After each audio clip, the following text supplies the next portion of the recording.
welcome to the Irresistible Marketing Pod, the podcast that wants to prevent your marketing from ever winding up in the spam folder, because your work is too important to be hidden from view.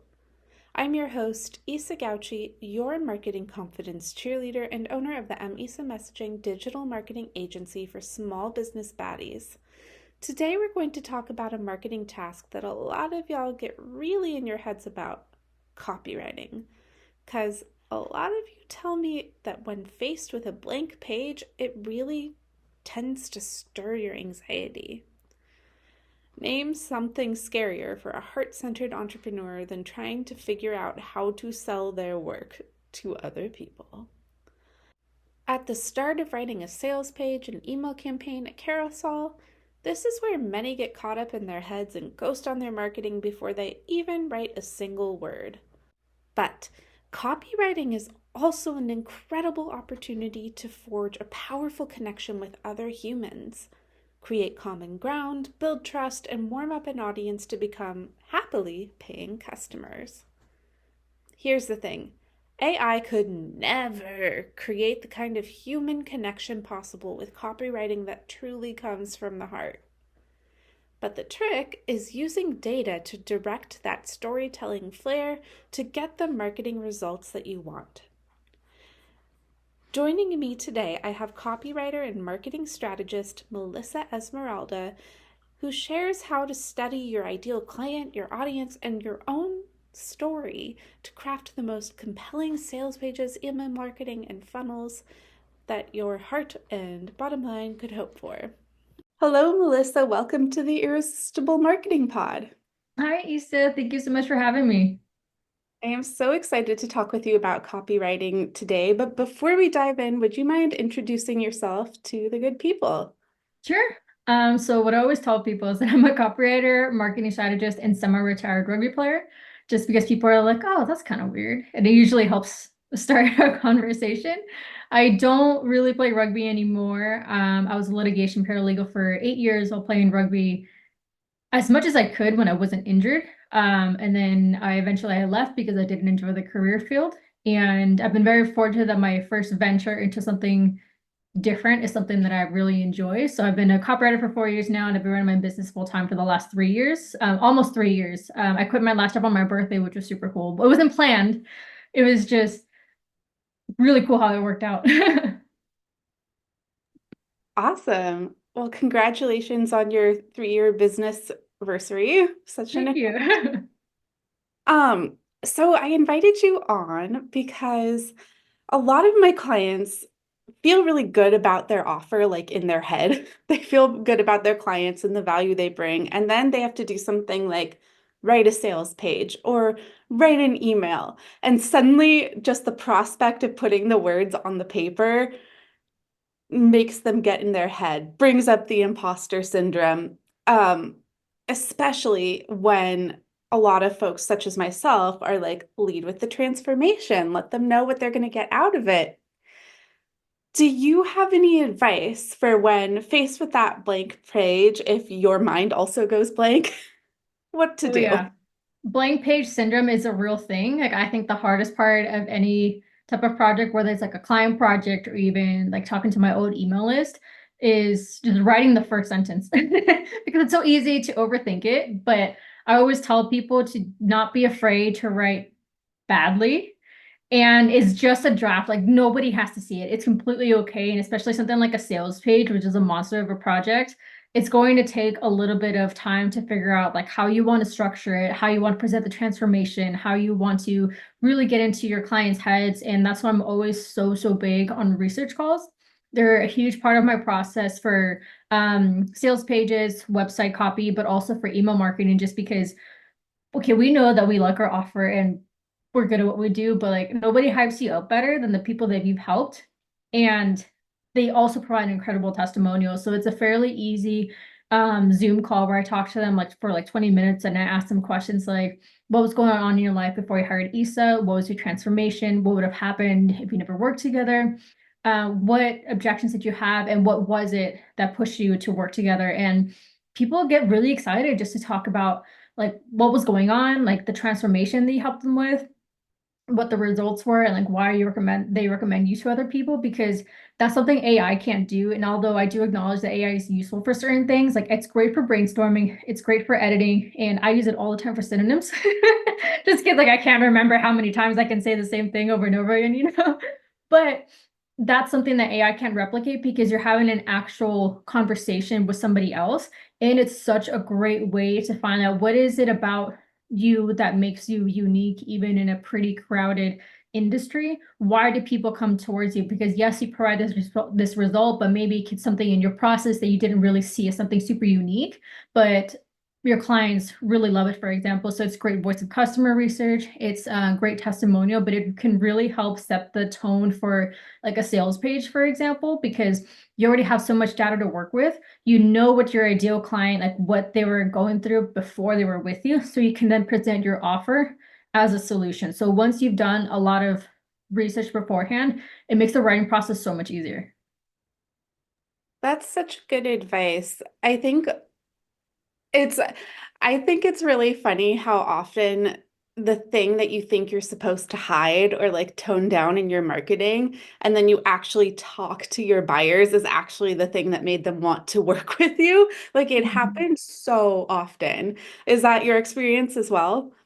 Yeah, like it really shocks me how often people are like, "Oh, I just really like you, and that's why I want to work with you." I'm like, "Really?" Because I wasn't cool in high school, you know?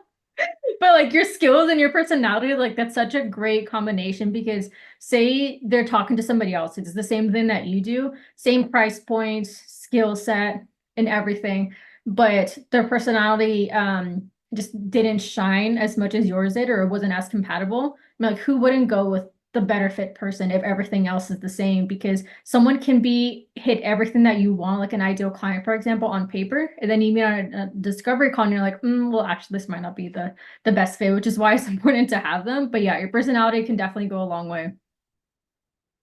Totally. And like the more you are, like you don't even really have to try to differentiate because no one can do you better than you, for sure. Yeah, exactly.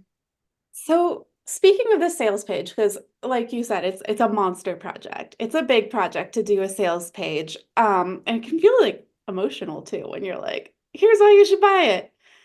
If you could give us like kind of a this is the difference I see like when I'm out in the internet wilds where I'm like, oh, that page is gonna sell versus ooh, that page could use a rewrite. What are some of those differences that we should be aware of? That's a really good question. I would say that a big one is not having enough of a connection, because you can have an incredible offer and have it in front of the right audience, but if your messaging isn't right because they don't feel resonated with, then it's going to be a lot harder to sell if when you're not really hitting their pain points. And I know sometimes people are a little bit shy about hitting pain points. I don't think you have to do it aggressively.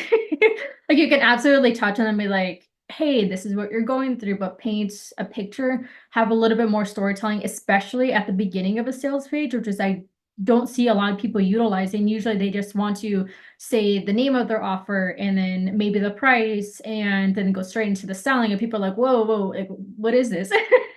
They don't really know what it is yet. So starting the sales page off with a little bit of storytelling with like a day in their life, for example, and not painting them as the villain necessarily. The issue is really something outside of their control, for example. And then you can introduce yourself real quick, likely have a testimonial in there right before you introduce yourself, and then you can introduce your offer. And that's the solution. Because then they start seeing like, okay, this person understands me. I see they have proof from an actual person that what they do is actually legit. And then they have a little bit more of a connection piece once you introduce yourself. So by the time they see your offer, they're like, oh, okay, I get it. Like, I think this is something that could really help me with. And that can go a really long way, because having a connection before a conversion, that's essentially what creates it. Because especially like with online service providers, most offers aren't low ticket. They're at least $1,000, $2,000. So people are usually going to have to you're going to have to overcome some objections, which is okay. It happens to everybody, but being able to connect with them, resonate with them, but also be able to show them the value and that other people have had incredible transformations to work with you, that really goes a long way rather than saying, hey, this is the offer, this is what you get, this is the price. Gotcha. So like by connection, you're talking about like establishing a human connection between like through this page as opposed to this kind of cold impersonal buy me as a product. So I think this is especially important for my listeners who are selling services like one or group where like people are going to be interacting directly with you as a person. It's really hard to sell that when people don't have a sense of who you are as a person. Oh For yeah. sure. I think what makes it challenging though is that's kind of vulnerable, right? You're like, so I am part of the product. So how do I Yeah. like, establish that and establish a human connection when someone is like interfacing with my writing where I'm not like present for that first impression. Um, how do you establish a human connection through copywriting for your marketing?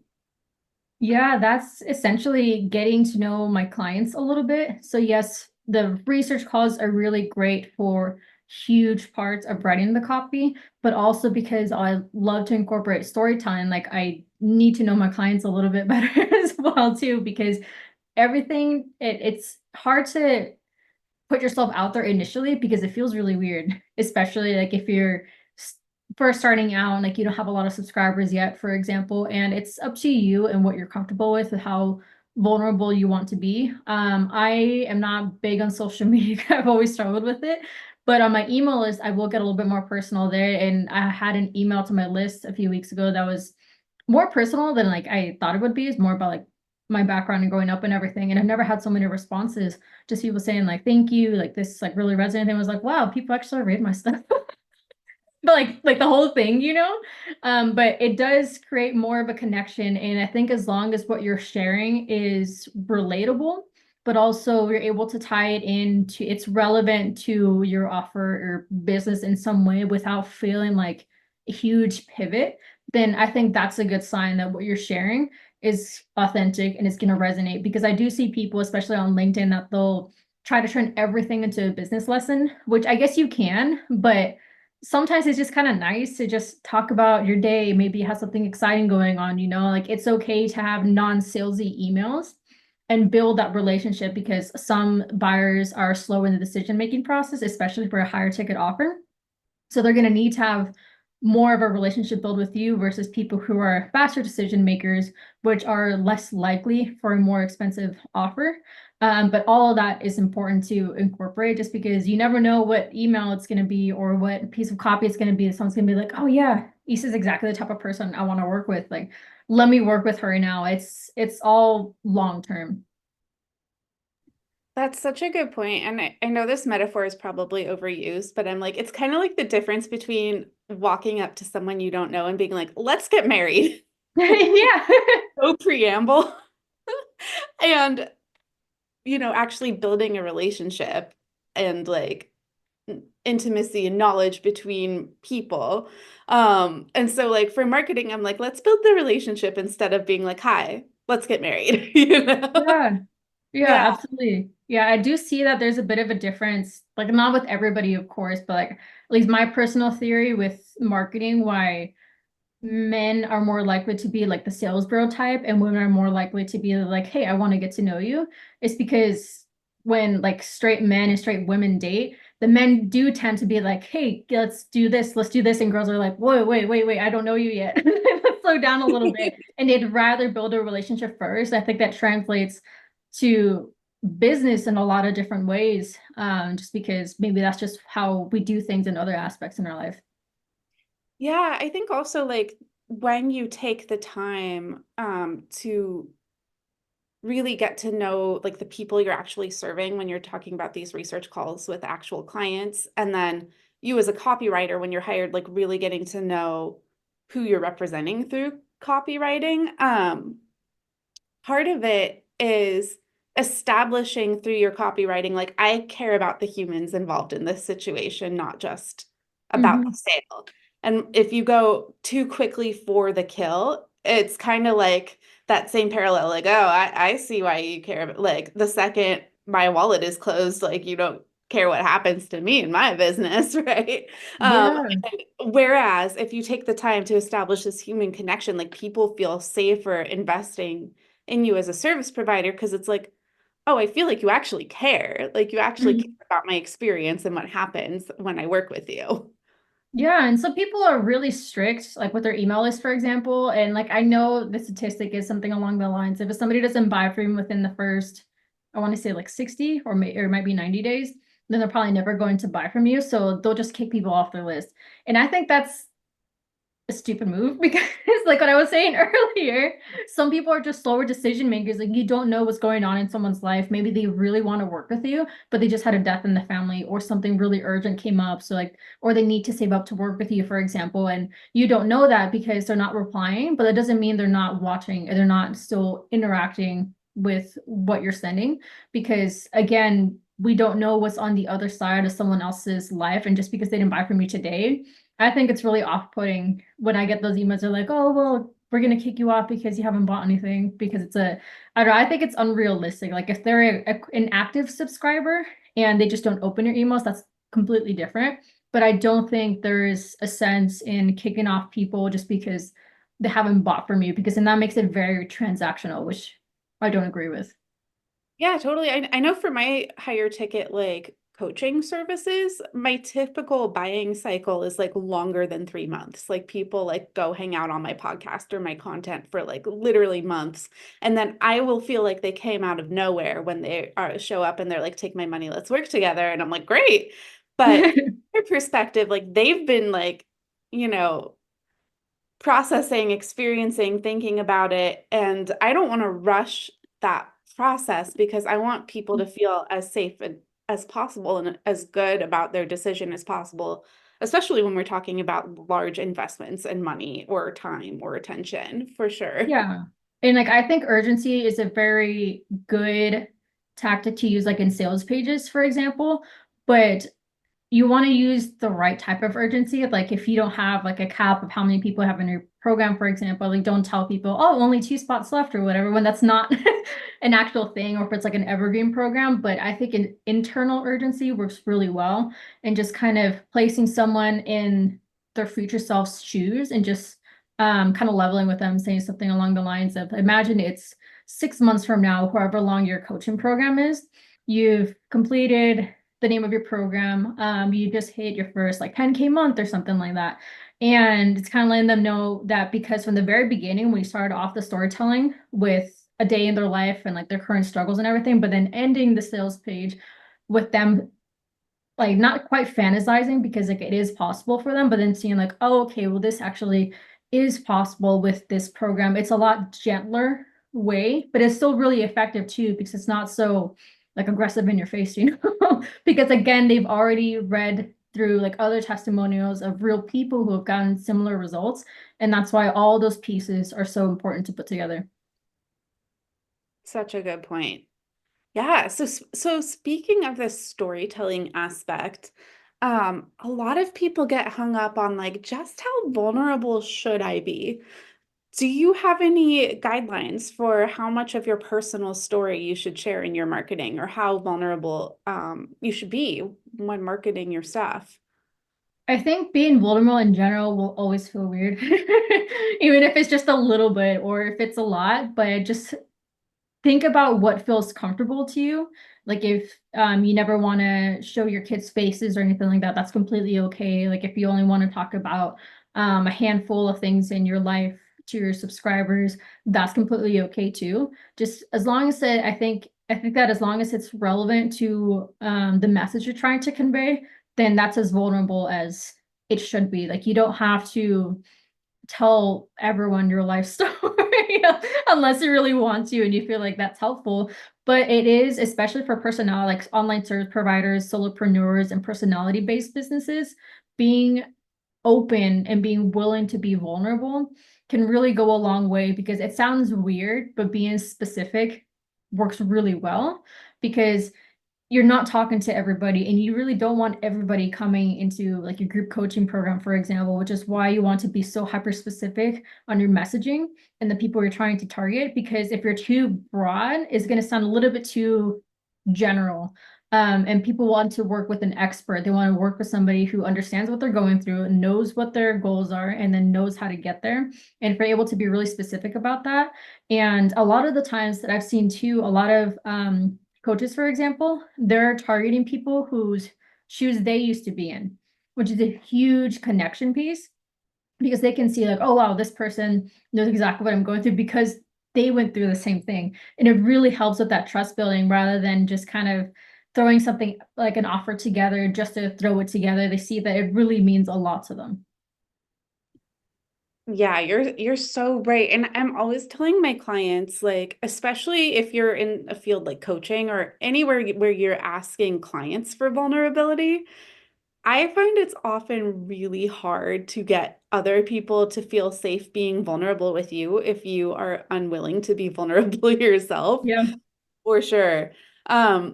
I've also like I think you in your own marketing do such a beautiful job of illustrating this storytelling and weaving personal aspects of your identity into your own marketing. Your website and even your intro for this podcast led with, I used to be the Melissa the rugby player, and then I transitioned to Melissa the copywriter, and your website goes into a little bit like whoa, it was kind of weird to be so solid in this one identity. And then like the transition, like brought up some stuff. However much you're comfortable sharing, what went into deciding to share that part of your experience in your own marketing as a copywriter? Oh, thank you. I appreciate that. It was a hard transition, because at that time in my life, I was 8 years into a career that I realized I really didn't like. I had just come back from Malaysia from playing in a World Cup, and like I lived in a nice apartment, had like a good job and everything, and I wasn't happy. And I felt so guilty because like I technically had everything that I needed, and I stumbled upon copywriting through a Facebook ad, and then I watched a masterclass and a course called my LLC, and I actually started my business with very, very, very little copywriting experience. Like I had written like only blogs, and only like a handful of blogs at that point. But because I was going through this incredibly difficult breakup at the time, that I did not anticipate it to be that difficult, because I was the initiator, became into this very messy, incredibly stressful situation. And I was just kind of at this point where I thought, well, if I don't do this now, I don't think I'm ever really going to go for it, because I'm just going to get stuck doing something else. So eventually I was able to quit my job, and I was super excited. I had a client that promised me work that would replace my income, which is why I quit my job when I did. So I was super, super excited. And then a couple weeks go by, I don't hear anything from them. And it turns out the company had sold. So now I had no clients, no money, and I was living by myself at the time. So it's like, oh shit, this is a lot. So I really struggled my first year with, like just so much. Like you're building a business, you're trying to get all the experience. And I had been Melissa the rugby player for so long. I was like, who's Melissa the copywriter? Like, yeah, I didn't even have a lot of experience. Like the imposter syndrome was so strong, because I felt like I wasn't qualified because I didn't have a degree in marketing. I didn't work in an agency or anything like that. So now 4 years later, like I don't feel that way anymore. But it was a really hard transition. I think that happens to a lot of people who have transferable skills, but maybe no, I guess, like hard experience working in that industry, because it's really easy to see everything as a negative and think, oh, I'm not qualified because of XYZ reason, even though you have a lot of experience in it. And it wasn't until a friend of mine told me, oh, wow, you've actually really like accomplished a lot despite like not having any like a background in marketing. I was like, oh yeah, I guess that's true. And it took someone else pointing that out to me for me to be like, okay, well, yeah, I need to stop seeing it that way. But it is a difficult transition to like call yourself a CEO, start a business, telling everybody about it, because people think of businesses as something like super successful, and it never happens overnight. It takes so much work, but as long as you take little steps every day, eventually, like even just a few months from now, you're gonna go so much further than sitting and dwelling on, oh, I should have done XYZ before you even knew that was an option. Such relatable content. I think it's one of the most vulnerable things you can do to just be like, I'm piecing out from traditional work and just opening my own business because I said so. And yeah. So Yeah. I like it's really powerful marketing yourself as a copywriter to business owners who are probably freaked out, overwhelmed, and being like, what did I just do? Who am I now? I like none of my old like guardrails for me understanding myself are still there. This is terrifying. I think that does create like an instant connection by sharing. You already went through that. You know what it's like. You know how scared they are. Yeah, it's not a fun time. Yeah. So I Yeah. get it. I think like that's probably a really great time to hire a copywriter when you're right in the imposter syndrome and you can't see for yourself what you're really offering. Um, does that, yeah, when should you, is that a good time to hire a copywriter when you're like, I can't see the value for myself or it's too hard for me to write the value for myself? Is that a great time to hire a copywriter? That's a great question because it really depends Mhm. because you want to have a clear offer. And if you're needing, say, a sales page for a coaching program, for example, it's better to have had a beta round of people go with your offer first before hiring a copywriter, just because the social proof really does come a long way. And sales pages, since they are very big projects, they tend to be pricier. So usually when you have a beta round, sometimes people like they'll charge for beta clients, sometimes they don't, but that gives you a really solid foundation that, okay, this is an offer that people will buy, but also they have transformations from it. And that's a really big piece into writing the sales copy.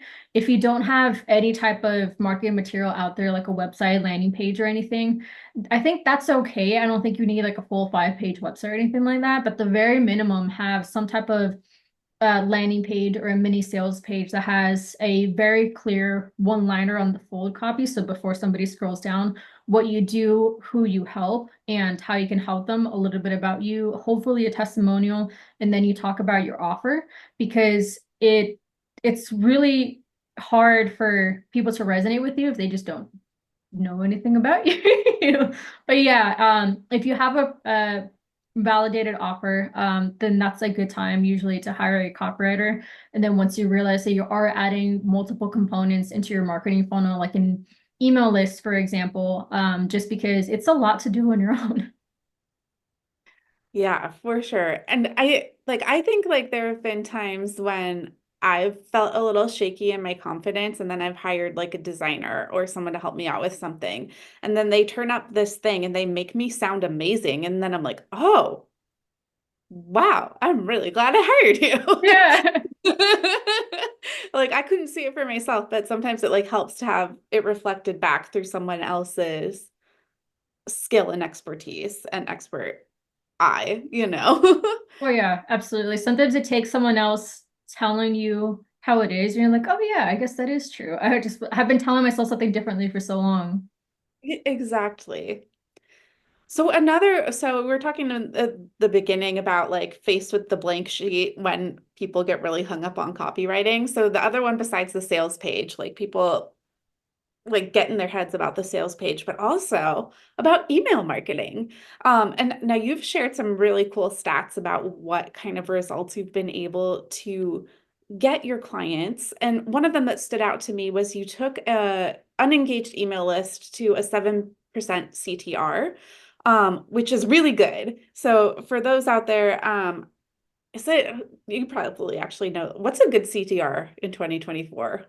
It sounds weird, but it's usually about 2%, 2, Yeah. 3%. Yeah.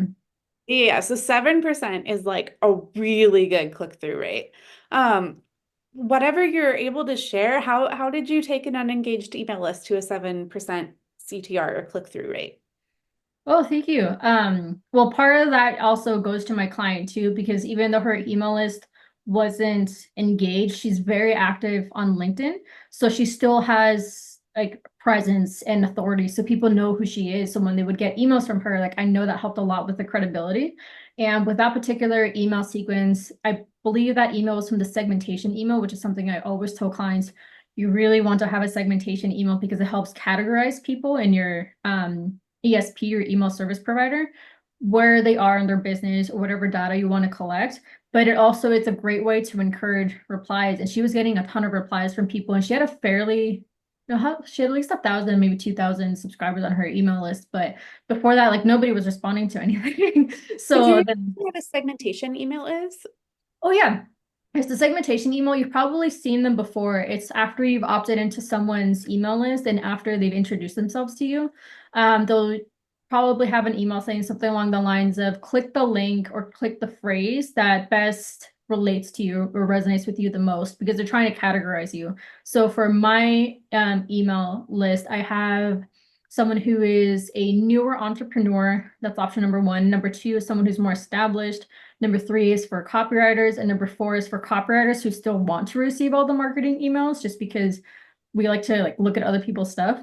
So then that way I know, because in the future I do want to have a coaching program either to copywriters or newer business owners to help with business foundations. I already have some data in place rather than starting from scratch. So if we're sending out an offer that is specific for, say, like a newer entrepreneur, but is not advanced enough for, say, someone who has been in business for a few years, you don't need to email your entire list. You can just email that one segment, and it's going to help with your analytics too, because if people are getting emails about offers that don't solve a problem or that solve a problem that they don't have, they're probably going to unsubscribe. But if you're able to personalize your emails more and send content to people, send content that's really relevant to what they're doing, people are going to click more, they're going to respond more, and it's going to really help with the health of your email list, which is the goal of a segmentation email, because then otherwise you're just kind of sending everything to everybody. We don't really need to.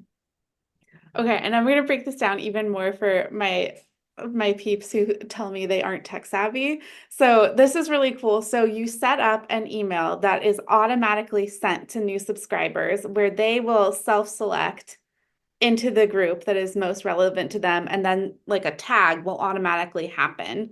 So Yep. then when you are setting up your marketing emails, and in Melissa's example, if you are marketing something to new business owners, you can send it just to the new business owner tag. So everybody who it's not relevant to would not get it. Yeah. Yeah. You explained Okay. it a lot better than I did. No, you did great. It's my for some reason I attract folks who swear they're not tech savvy, even though I think they are, but just I'm pretty tech illiterate, and I eventually learned how to do it. So you can't do. yeah, that's awesome. So how do you go about finding the options for like what options to give people for that initial segment email? It depends on the client and depends on their business and what their offers are. Like I had a client recently that she only has one high ticket offer. So we actually didn't have that for hers because she doesn't have any other offers. But for anyone who has at least two offers, whether they're both high ticket or maybe one's like a lower ticket offer, that can help determine the rest of your funnel strategy and your email marketing strategy. Because if you have, say, one lead magnet and you get a segmentation email, you can end the welcome email sequence there. And then whatever option they click, that can trigger a new email sequence that's specific for that tag, because then you're getting really hyper specific on their messaging. So if someone selected newer business owner, you can send them to like a $50 product, for example, and then eventually start nurturing the relationship to hopefully upsell them to like your high ticket program or a mid ticket program if you have that as well. Or if they're more established, you can send them straight to the sales page, but they still send like a nurturing sales sequence. So you can get pretty complex with it. It doesn't have to be that complicated by any means, but I also always ask clients, well, what are your goals? Do you have any plans of changing up your offers? Do you want specific data from your subscribers? Because you never want to guess on what people want. Like I encourage people to use polls, ask questions, have them reply, because yeah, the platforms really like those things. But also it's surprising too, like how often people are surprised when they respond to your email and you reply to them back. They're like, oh my God, I can't believe you actually responded to me. But I'm like, well, I'm a real person.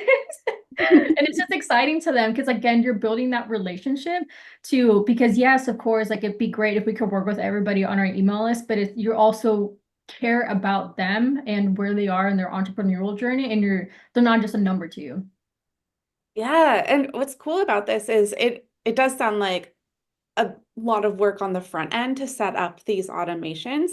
But then, like, you could be going on vacation and your email segmentation and automations could be selling your stuff for you without you having to show up every day on social media. Like, Oh because yeah. if someone joins your list, it's triggered to this really personalized, specific sequence of exactly the right offer for them that's going to nurture them into it. Yeah, and if you're not great on social media, you can absolutely have like a story highlight, for example, to send people to your email list. So then they're still receiving automated emails, and you're still nurturing that relationship with them, because it is a really cool feeling when you wake up and you're like, oh, I just sold something.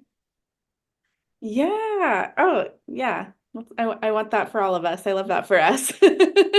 Um, so let's talk about the email itself. When you're sending out marketing emails, do you have any tips about how to structure it or messaging or storytelling like in the email itself? Oh, I love that question. Just because one of the cool things about email marketing is kind of the Wild West in some ways, because like as long as you're not sending like spammy emails and your subject line is relevant to like the body copy, I think it's pretty easy to stay out of the spam box. But you can kind of format things however you want them. But one thing that I help my clients with, because I don't do just like website design or sales page design, but I do create a simple email template for my clients and upload the emails and automate them on the back end. And I always suggest to have an email banner at the very top of your email template with the very minimum your logo. Ideally, also a picture of you, and also like a short blurb about what you do, like sales copy, coach for moms in finance or something like that, for example, and then having your body copy, and then at the bottom having your headshot with a little blurb with your name and what you do. And then I create what's called an email footer. So it's like the one I have now currently, it has, I think, 4 different options for a couple of low ticket digital products, one-on-one services, but also I have an option for people to submit their questions anonymously, because it like through a Google form, just in case if like they don't want anyone to know like they're asking this question, for example, and I use that to answer it in my next newsletter. And I create an audio version too, just like if they're on the go, for example. But it's up to you how you want to format it. I would say having it, I use Kit or ConvertKit, and I do a shift and then enter twice, and that creates enough spacing for it to like still look pretty, but not too much space, because if it's too blocky and just a big block of text, it's going to be a lot harder to read. So you do want to keep that in mind. But if you do have a longer email, one thing that I like to do is I'll have a little box at the top of the email below the banner. And I'll say, hey, this is a very long email. Scroll to the bottom for this week's resources, for example, just because, again, not everyone's going to read everything in its entirety. Some people are, and some people love everything they send to them. But some people are there more for the resources, and that's okay. So I let them know because I'm trying to cater to all the different types of buyers and build up relationship. And not every email needs to be super long or selling or have a huge story to it. But one thing that works really well is if you are telling a story, start it in the middle with some type of action going on or some type of quote from somebody, because it's not necessarily off-putting, but like it really disrupts someone's thought process. They're like, oh, this is kind of interesting. What did I just get thrown into? So it's more intriguing around to be like, today I did XYZ at the gym, for example. Yeah, I love that. And how about getting people to actually open the email? Do you have any tips on messaging or structuring the subject line so people are like, "Oh, I have to know. I have to know." Yeah, I actually do my subject lines last, because otherwise, like, I think the subject line will influence the email, if that makes sense. If you have a great line from within the body copy of the email itself, that can usually make a great subject line. Just make sure it's not too long, because you'll get cut off. You can use subject line formulas you want it to be pretty concise. Don't use too many emojis. And try not to make it super clickbaity. Like you can absolutely have a subject line like in quotations, like from a testimonial, for example, because that builds intrigue. As long as you're building intrigue without it being like a, what do they call it, a bait and switch, and it's completely different in the email, then you should be okay. But generally don't overthink it too much. And then use the pre-header text if possible too, if you want to give a little bit more context, because you have the subject line, then you can have the pre-header text, which is kind of like a subject line. It's just what somebody sees, you know, like when the email hits your inbox. So use that to your advantage too. And you can also split test with most providers and have like a subject line A, subject line B. They'll both go out to a small percentage of your email list, and the subject line that performs better, that's what the other half of your email list is going to receive. So that can help you gather some data of what type of subject lines your audience prefers. Which is really helpful because I mean, like your authority helps as well. Like if they know that Ace is going to send like this really good, valuable email, they're probably going to open it no matter what the subject line is, just because they already trust your authority. That's really awesome advice. Thank you. You'd mentioned earlier needing to stay out of the spam box. What should people who are email marketing keep in mind to avoid that fate? Yeah, unfortunately, if you get dinged, it's almost impossible to get out. So you do want to make sure you're keeping all best practices in mind. There are some techie things. You have to configure like your SPF records, your DMARC, all that stuff. There are a lot of tutorials online. That's not something that I do, because it to me at least, I think I find it really technical. But once you have that set up and you have a separate email address, you don't want to use the same email address that you have like for your main professional business account, for example, just in case if you do have a higher user reported spam rate, then that could potentially affect your main domain as well. Some people, they'll have it be completely different. Like I use Melissa at MEO Marketing Group for clients, and for my subscribers, I use hello at MEO Marketing Group. I don't think it's a big deal that it's still the same domain, because I'm not sending cold emails. Like everyone on my list, they've consented to be there. They they should know who I am, so it's not a shock to them. But generally, don't send a spammy subject line. All caps can be off-putting, and sometimes that can trigger the spam filter. Too many emojis, and there are certain words like marketing actually can trigger the spam filter. Sometimes sales, anything about like in the healthcare industry, there is some random words that can trigger a spam filter, but generally, if the quality of the email is valuable, and people are opening it and they're clicking your links and stuff, then you should be okay. You can check the status of your user reported spam rate through Google Postmaster. And I forget what the exact percentage is, but if it hits a certain percentage, then you're going to be in the spam folder continuously. And then that email becomes completely pointless. So just send quality emails. Don't be clickbaity and just build your authority that way. Then you should be able to do pretty well. Awesome. Thank you so much. So last thing I wanted to ask you is a fun topic. Do you have any copywriting pet peeves you see in people's marketing?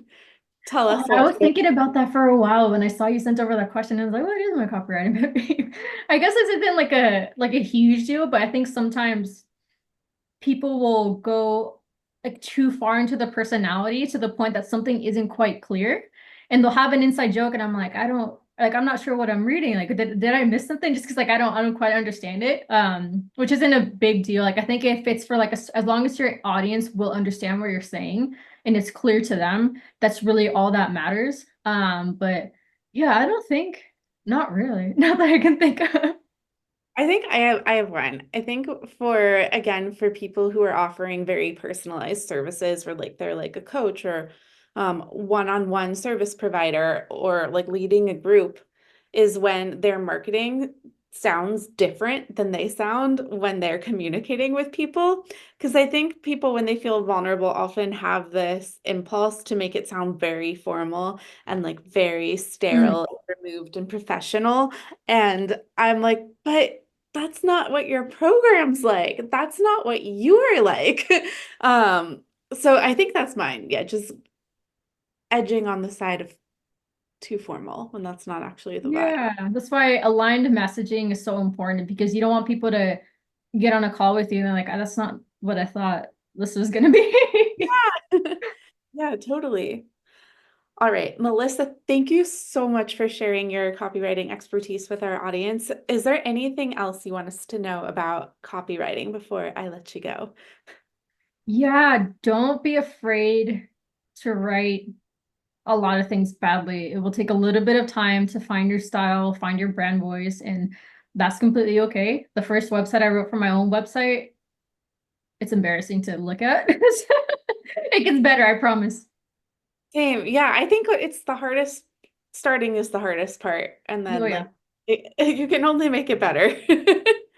Um, yeah, do you find also like once you give yourself permission to like write a terrible first draft and you just like brain dump everything and it's a mess, then you're like, oh well, now I have something to work with. Like this is easy now. It's easy, much easier to hone it than Yeah, yeah, it's really helpful just to kind of get your thoughts out there and then pick out the best parts and then and figure it out from there rather than thinking, oh, but how do I even start? Yeah, and I think to your earlier point too, like your copywriting and messaging is going to evolve with your business, and the more you work with people, then the more you'll know what points to hit and emphasize harder. Like, but you can't know until you put something out there to test and see how people react to it. Yeah, and it's completely okay if your tone of voice in your business or your messaging needs a bit of an update a year later. Like, I think that's a good thing because it's a sign that you're growing and you're going towards the direction of people you really want to work with. And again, it just takes some time to get there. Excellent point. Yeah. Yeah, if you're evolving, your messaging and marketing will need to as well. So it's not a sign that something has gone wrong or you did it wrong before. It just like matched what where you were at then in your business. Yeah, exactly. All right, excellent point. Melissa, how can people follow and work with you? Yeah, you can find me on my website, meomarketinggroup.com. You can find me on Instagram at meo marketing group, same for LinkedIn. I'm not super active posting on Instagram, but I do like responding to people's stories. Just kind of like seeing everybody's life updates. Yeah, and I think you also have a cool resource that we're going to link in the show notes about subject lines. Am I right?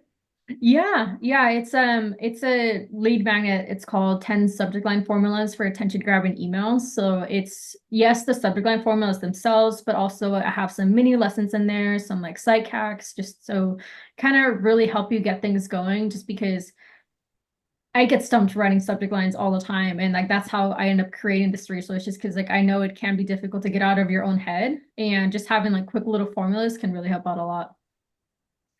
Awesome. Well, all of Melissa's links are included in the show notes for this episode. And if you really enjoyed it, please tag us, send us a message. Would love to hear your feedback.